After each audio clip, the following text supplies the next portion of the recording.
ఈ ఈ మరి ఇంకా దీని అంతర్యం ఏందయ్యా? మరి దీని కథ ఏంది? పశ్చిమ బెంగాల్ ఎన్నికల ముంగట ఒక్క మాట చెప్పకపోయా నరేంద్ర మోడీ గారు. అయిపోగానే ప్రజలు సంక్షోభ పరిస్థితిలోకి వెళ్తా ఉన్నారు, జాగ్రత్త అని ఎందుకు చెప్తారు? ఎందుకంటే పెట్రోల్ డీజిల్ ధరలు పెంచాలి ఇప్పుడు అర్జెంటుగా. పెట్రోల్ డీజిల్ గ్యాస్ బుడ్ల ధరలు పెంచాలి. వడ్డీ వేస్తే తిడతారుగా, ఇది అయిందని చూపెట్టాలి. ఈ కార్యక్రమం జరుగుతూ ఉందన్నట్టు. నుంచి బాడీ నరేంద్ర మోడీ గారు మొత్తం ప్రపంచ దేశాలకు విశ్వగురువు దగ్గరనే బీడు బిచ్చం కళ్ళు తెరైంది. ఇప్పుడు అంటే సార్ కథనే గట్ల అయిపోయింది. డైలాగులకు ఆయన పనులకు ఎక్కడ పొంతనుండదు. అప్పుడెప్పుడో నోట్ల రద్దు 60 రోజులు సమయం ఇవ్వండి రాళ్లతో కొట్టురు అన్నాడు. కథం. ఆ నోట్ల రద్దు చేస్తే దొంగ నోట్ల సంగతి ఏమెరక కానీ మొత్తం ఉన్నకాడికి పోయింది. విదేశాల్లో బ్లాక్ మనీ వస్తుంది, ఇగొచ్చే అగొచ్చే మొత్తం విమానాల అంతా వస్తుంది. బబ్రాజమానం భజగోవిందం ఎవరిది? నరేంద్ర మోడీ గారి కథ. ఆ మీడియా ఒకటి ఉంటుంది, ఆయన గోడీ మీడియా. ఇక ఆయన తుమ్మితే కూడా తుమ్మిండు ఆయన తుమ్మడం వల్ల ఆ నీళ్ళు వచ్చి చెట్లకు పడి చెట్లు మొక్కలు మొలిసినాయి అని చెప్తాయి ఇది ఈ ఛానళ్ళు. తుమ్మితేనే ఆ రకంగా ఆయన మీడియా. ఈ దేశంలో వ్యవస్థలు నాశనం కావడానికి ప్రభుత్వాలు ఒక కారణమైతే, మీడియా సంస్థలు రెండో కారణమైతే, ప్రజలు మూడో కారణంగా మారిపోయారు. వెరసి అందరు కలిసి ఈ దేశాన్ని దివాలా తీసే కార్యక్రమానికి తెరదీశారు. ఇంకా సంక్షేమ పథకాలు, అర్హులైనటువంటి సంక్షేమ పథకాలు. ఒకప్పుడు ఏముండంటే ఎన్టీ రామారావు అంతకంటే ముందు ఎవడైతే అర్హుడు ఉన్నాడో నిజంగా వాడిని ఎవడు దాదలేకపోతుందంటే 20 రూపాయలకు పింఛన్ ఇచ్చేది. అదేనఫ్. ఇలా 65 ఏళ్ళు నిన్న ప్రతి వానికి పింఛన్, తెల్ల రేషన్ కార్డు ఉన్న ప్రతి వానికి బియ్యం. తెలంగాణ రాష్ట్రంలోనే 1,05,00,000 కుటుంబాలకు తెల్ల రేషన్ కార్డులు ఉంటే 3,50,00,000 మందికి కంట్రోల్ బియ్యం అంతా ఉన్నాయి. ఉన్న జనాభా ఇక సర్కార్ లెక్కల ప్రకారం ఇక మిగిలింది 24 లక్షలు. ప్రభుత్వ ఉద్యోగులు అలా ప్రభుత్వ ఉద్యోగులు, జైళ్లలో ఉన్నోళ్ళు, వాళ్ళు వీళ్ళు అందరు మిగిలిపోతే అందరు తీసేయంగా 119 మంది ఎమ్మెల్యేలు, 40 మంది ఎమ్మెల్సీలు. సంపన్నులు లేరు. ఇక ఇంకా సంపన్నుడు ఆడున్నాడు, లేడు. కంట్రోల్ బియ్యం. ఈ విధంగా వృధా అవుతా ఉంటే సంపద, మరి ఓట్ల కోసమే ఇదంతా, ఓట్ల డ్రామానే. ఈ దేశంలో ఓట్లు లేకపోయినుంటే ఇట్లుండకపోయేది కథ. అది ఇంకో రకం. బియ్యం ఇలా కంట్రోల్ బియ్యం రూపాయికి తెస్తా ఉన్నారు, బేరకాడ రాగానే 18 రూపాయల కిలో లెక్కిస్తూ ఉన్నారట. ఇట్లా కొంత ఇది చాలా పీడీ యాక్ట్లు అయినాయి, చాలా కేసులు నమోదైనాయి. కాబట్టి ప్రజలారు ఒకటి గుర్తుపెట్టుకోండి, అంబేద్కర్ ఒక మాట చెప్తాడు, నా దేశం అంటే నా దేశం అని చెప్తాడు. ముందు నా దేశం ఇంపార్టెంట్ అని చెప్తాడు.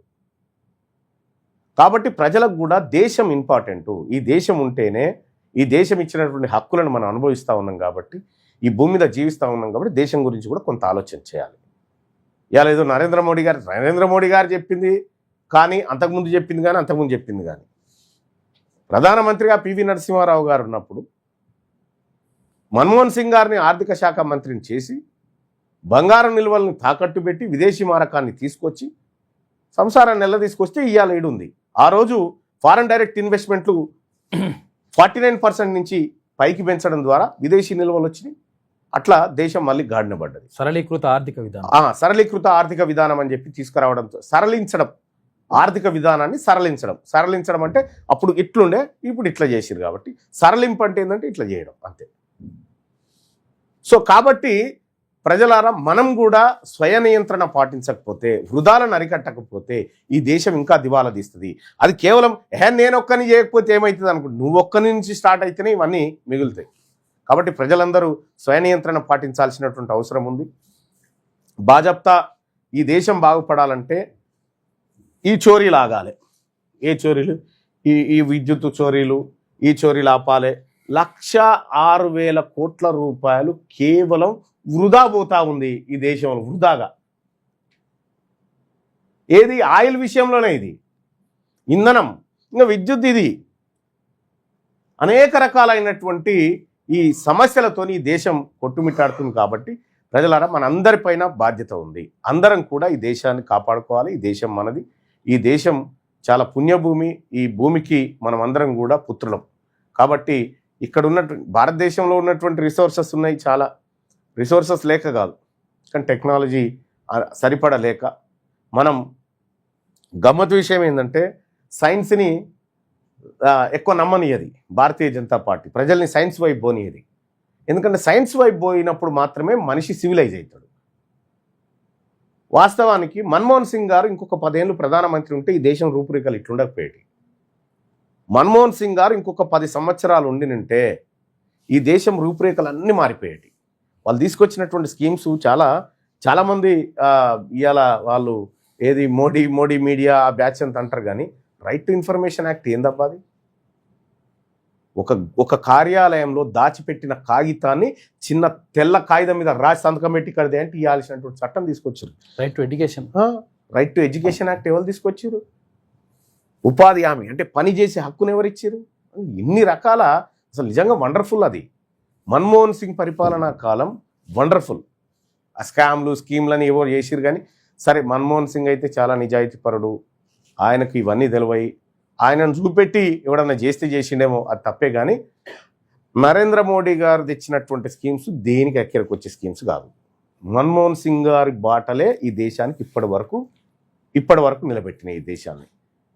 నరేంద్ర మోడీ పరిపాలన కాలం అంతా చీకటిమయమే ఈ దేశంలో. గడికోపారి హిందూ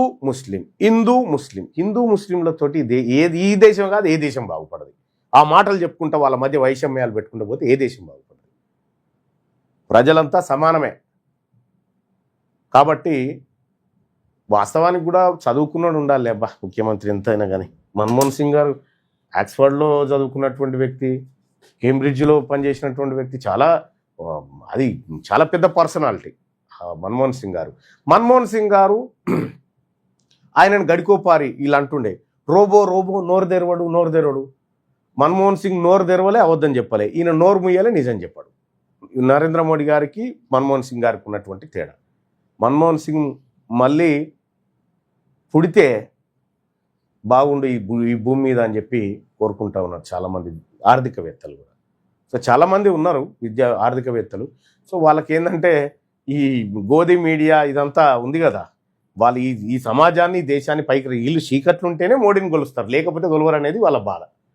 సో ఇది ప్రజలరా మనం అందరం కూడా స్వయం నియంత్రణ పాటించాల్సినటువంటి అవసరం ఎంతైనా ఉంది ఈ దేశంలో.